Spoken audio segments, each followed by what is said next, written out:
Saudara-saudari yang terkasih, kita jumpa lagi dalam Pelita Hati hari ini, Jumat 20 Januari 2023, hari biasa dalam Pekan Biasa yang kedua.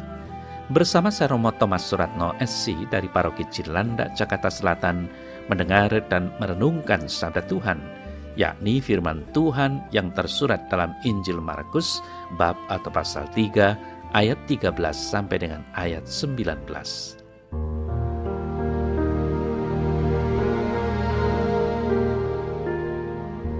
Pada suatu hari, Yesus naik ke atas bukit. Ia memanggil orang-orang yang dikehendakinya, dan mereka pun datang kepadanya.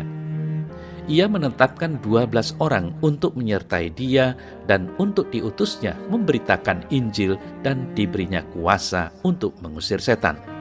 Ke-12 orang yang ditetapkannya itu ialah Simon, yang diberinya nama Petrus, Yakobus anak Zebedius, dan Yohanes saudara Yakobus, yang keduanya diberinya nama Boanerges, yang berarti anak-anak guru. Selanjutnya Andreas, Filipus, Bartolomeus, Matius, Thomas, Yakobus anak Alfius, Tadeus, Simon orang Selot, dan Yudas Iskariot yang mengkhianati dia.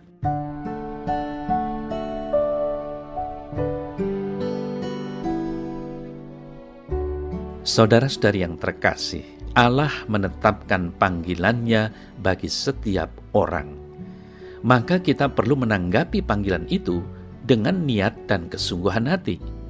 Tentu saja kebebasan tetap diberikan, menampilkan diri, memutuskan sesuatu, berkreasi, dan dengan serius menjalani panggilan itu. Cobalah melihat panggilan kita masing-masing, sebagai orang tua maupun sebagai profesional tertentu. Sudahkah kita memberikan bukti bahwa Allah itu baik melalui karya kita sehari-hari? Saudara-saudari yang terkasih, percayalah bahwa kita diselamatkan dari hamba dosa menjadi hamba kebenaran. Kita diselamatkan bukan hanya untuk duduk-duduk dan menerima berkat, serta menantikan pertolongan dari Tuhan, tetapi kita diselamatkan untuk berbuat sesuatu. Karena ketika kita melayani Kristus, kita akan menjadi berkat buat orang lain. Dengan melayani Kristus, kita akan membawa orang lain menuju pada keselamatan di dalam kasih Allah. Injil hari ini, saudara-saudara yang terkasih, berkisah tentang Yesus yang memanggil ke-12 muridnya. Dengan kata lain, Yesus mempercayakan tugas pelayanan kepada mereka yang telah dipilihnya. Namun harus diingat bahwa sebelum Yesus memilih langsung, ada beberapa tahapan yang perlu kita perhatikan agar kita juga dapat menjadi murid Tuhan dan melayaninya. Saudara yang terkasih, kita perlu dipanggil dan datang kepada Yesus. Seperti yang tadi kita dengar, kemudian naiklah Yesus ke atas bukit. Ia memanggil orang-orang yang dikehendakinya dan mereka pun datang kepadanya. Artinya bahwa panggilan Tuhan itu sebagai dasar untuk melayani Tuhan. Kita melayani Tuhan bukan karena suara kita bagus, memiliki talenta yang banyak, punya kemampuan, atau kita punya uang.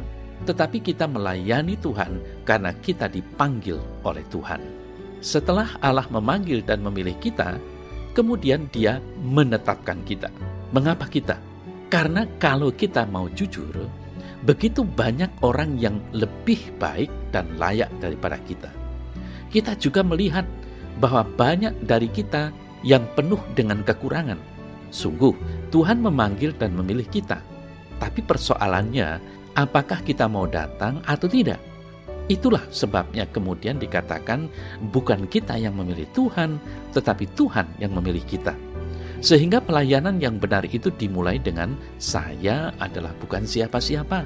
Saya tidak ada apa-apanya. Saya orang berdosa dan hidup saya dalam kegelapan.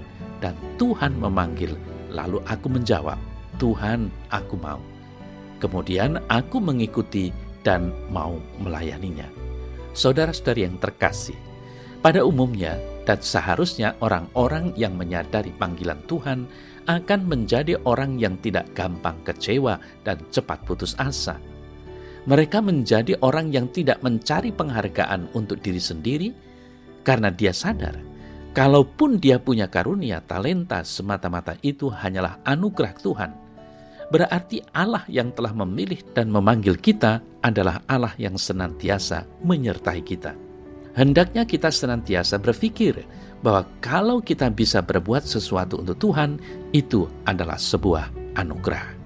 Saudara-saudari yang terkasih, orang yang menyadari bahwa dirinya dipilih adalah anugerah, maka orang ini akan bekerja keras untuk Tuhan, menjadi orang yang tidak gampang kecewa, tidak gampang menyerah, dan tetap setia di tengah-tengah kesulitan dan tantangan yang berat sekalipun.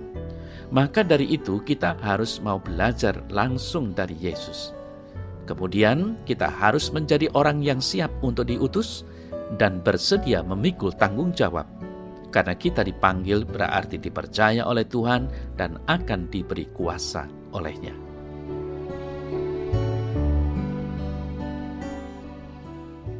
Dalam nama Bapa dan Putra dan Roh Kudus. Amin. Ya Allah, terima kasih atas anugerah panggilan-Mu. Semoga aku dapat menjalankan tugas panggilan itu sebagaimana yang telah Kau tetapkan demi kemuliaan nama-Mu. Amin. Semoga Allah yang Maha Kuasa memberkati saudara dalam nama Bapa dan Putra dan Roh Kudus. Amin.